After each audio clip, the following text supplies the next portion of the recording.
kasih telah hadir di Teduh Poin. Dan yang kedua, saya sudah bersama dengan Ketua DPI Kabupaten Ciamis, Saudara Haji Syarif Nur Hidayat MSc. Haji, apa kabar? Alhamdulillah. Terima kasih telah hadir di Teduh Poin. Hari ini ada tema yang akan kita diskusikan karena ini menarik perhatian saya juga, bahwa pemerintah Kabupaten Ciamis, Kesra dan DPI Kabupaten Ciamis ini akan mengadakan sebuah event yang baru, gitu ya. Yang baru yang pertama namanya itu Anugerah Masjid Ramah Kabupaten Ciamis 2025. Terima kasih. Assalamualaikum warahmatullahi wabarakatuh. Waalaikumsalam. Ide awal dari rencana kegiatan pemerintah Ramah ini adalah bahwa kami dari pemerintah Kabupaten Ciamis yang mengelola kegiatan-kegiatan keagamaan yang di bawah kepemimpinan Pak Bupati Haji Dr. Haji Rudi Sunaria periode 2019-2025 itu sudah memberikan banyak hibah ya, kena dan simbol terhadap kegiatan keagamaan. Nah, kegiatan keagamaan itu didukung oleh sarana dan prasarana hibah yang diberikan Bupati kepada lembaga-lembaga keagamaan, termasuk diantaranya adalah masjid.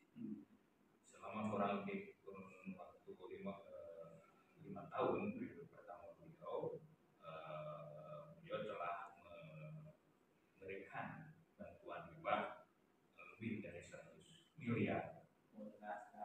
Masjid Ramah ini misalnya, itu seperti apa sambutannya? Dan apalagi kan yang pertama saya tahu itu di Ciamis, setelah ada ide bahwa ayo kita bikin kegiatan Masjid Ramah ini, Anugerah Masjid Ramah ini. Seperti apa sambutan dari KPI? Ya, terima kasih. Memang dengan adanya kegiatan Anugerah Masjid Ramah ini terang sangat terkait sekali dengan kami khususnya di BNI. Kenapa demikian? Karena moto dari kami sendiri itu yaitu memakmurkan dan mengumpulkan.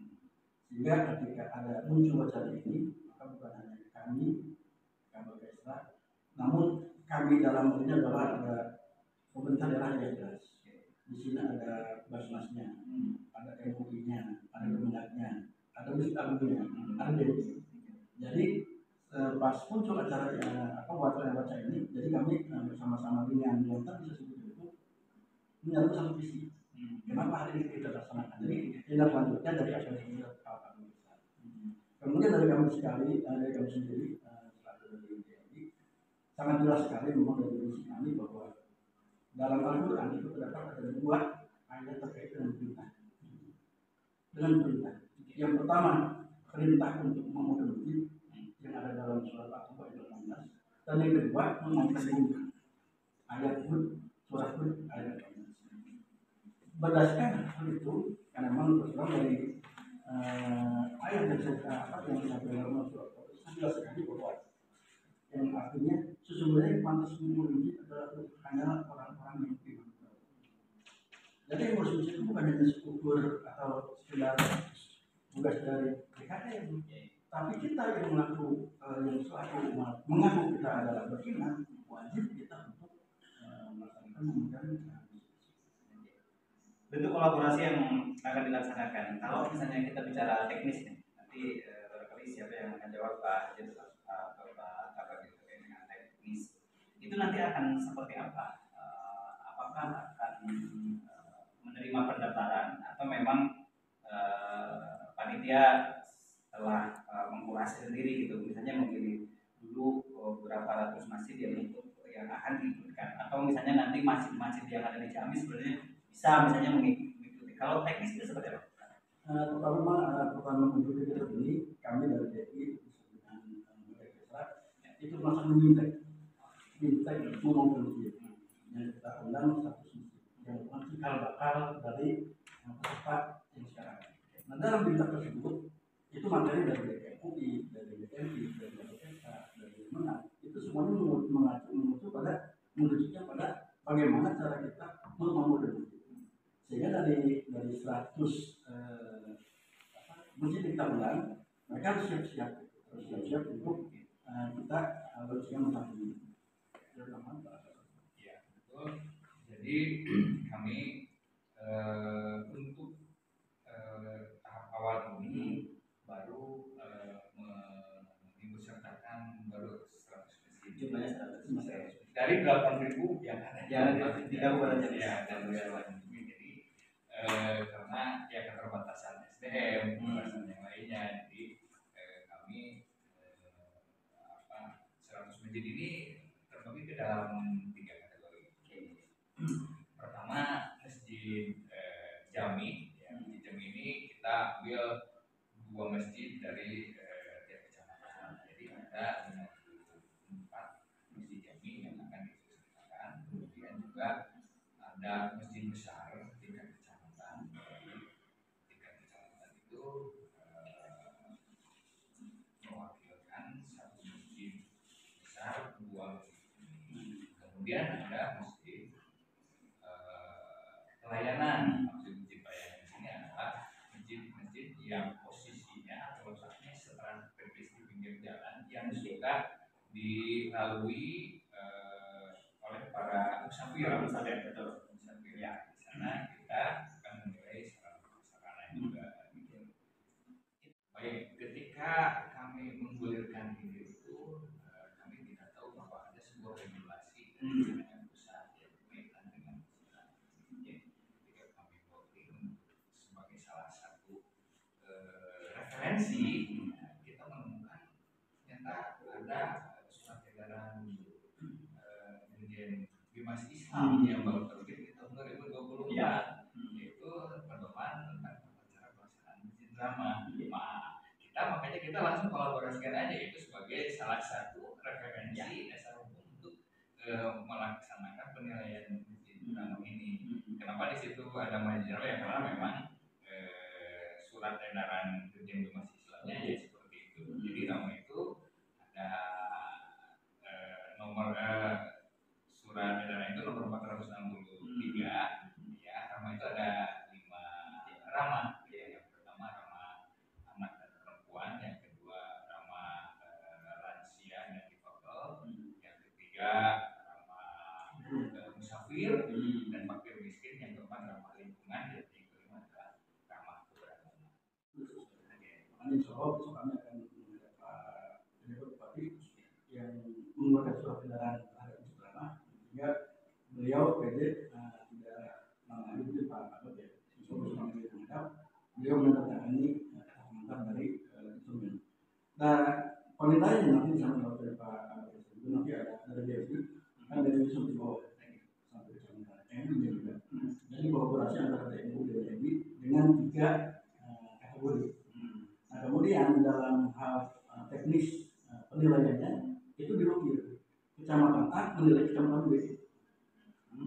Jadi saya misalnya dari petugas di kecamatan A, saya tidak menilai kecamatan A, tapi saya menilai kecamatan B.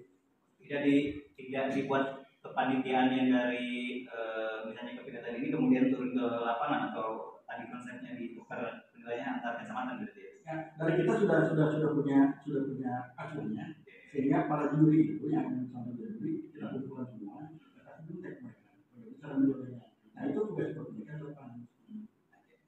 Ini menarik nih, kalau di masjid itu kan kalau bicara tentang ramah di detailnya memang masyarakat yang masjid itu harus kayak misalnya ada pelayanan, berarti kan harus ramah sama musafir dan segala macam. Tapi di kita tuh sekarang tuh kan masih sering kita lihat misalnya dilarang tidur di masjid, bahkan larangannya banyak sekali tuh, tidak hanya tidur misalnya. Itu gimana tuh? Sebenarnya berarti akan menjadi bagian yang harus diedukasi lagi ya terkait dengan kalau bicara terkait dengan acuan atau bagaimana deskripsi dari masjid drama ini. Betul. Jadi dengan kegiatan ini juga kita mencoba mengubah mindset para pengurus masjid. Jadi masjid itu jangan dibayangkan bahwa sebuah tempat yang sakral, yang orang lain tidak boleh masuk. Nah, sehingga masjid ini menjadi sesuatu yang tidak bisa disinggahi. Ya, jadi kami merubah itu kan seperti misalkan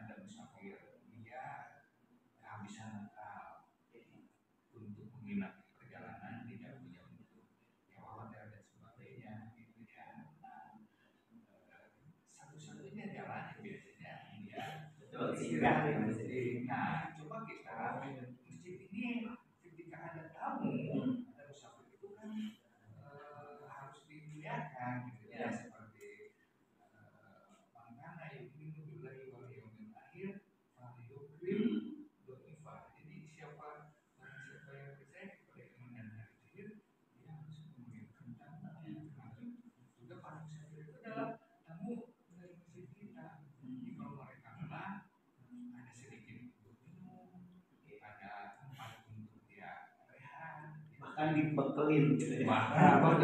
itu. Dan itu yang ingin. Jadi ketika harapan kami, ketika para musafir itu masuk ke wilayah teritorial Kabupaten Ciamis, ke masjid manapun di pelayanan itu merasa nyaman. Jadi sama pelayan seperti itu, ke masjid ini sama pelayan ini nyaman. Jadi dimuliakan gitu. Nah, sehingga tentunya juga tidak semua musafir itu ada yang niat jelek dan baik juga kan, kita belum bisa, tapi tetap hal-hal yang sangat vital itu kita amankan tentunya, karena memang tidak semua orang sama, tapi paling tidak kita sudah memberikan fasilitas. Ya, jadi sehingga mereka merasa. Berarti di sini juga pada tanggal insya Allah tanggal 10 Ramadan itu launching di sana. Nah kemudian dari launching khusus sampai dengan akhir tahun itu ada wilayah yang kita bayar. Ada wilayah yang sudah kita tentukan dan juga kita berlakukan. Jadi kembali itu bisa saja dalam bulan kemudian lagi. Dalam konteks itu nilai contoh dari sisi jamaah. Kalau misalnya di bulan pertama jamaahnya berapa? Terus di bulan kedua, ketiga berapa dulu? Itu dari jemaah. Kemudian yang kedua dari sisi kelengkapan. Itu tadi apakah sudah ada dari kabel, tunanetra dan sebagainya. Juga masjid ramah dengan bapak. Kemudian kami di Ciamis saat ini sedang menjalankan untuk menghadapi bulan Ramadan kemarin yang datang, kita sudah mengumpul beras berbasis misi. Jadi bagaimana ketika mereka akan menghadapi sahur pertama, hari pertama sahur, mereka minimal sudah punya beras. Dan alhamdulillah sudah terkumpul 2 triliun. Itu mesti berbasis misi.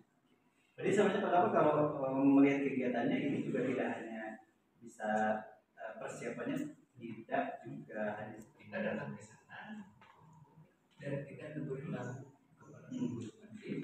Kita itu sholat berjamaah, sholat subuh, kita melihat secara kuantitas jumlah. Semoga berjalan dengan lancar. Sampai nanti ujungnya adalah bagaimana masyarakat, kemudian para pengurus masjid bisa lebih semangat dan tadi terjadi masyarakat bisa sama-sama menggunakan masjid. Itu saja yang kami sampaikan di kesempatan itu poin edisi hari ini. Terima kasih atas kebersamaannya. Saya Fitra Mulia pamit. Wassalamualaikum warahmatullahi wabarakatuh. Waalaikumsalam.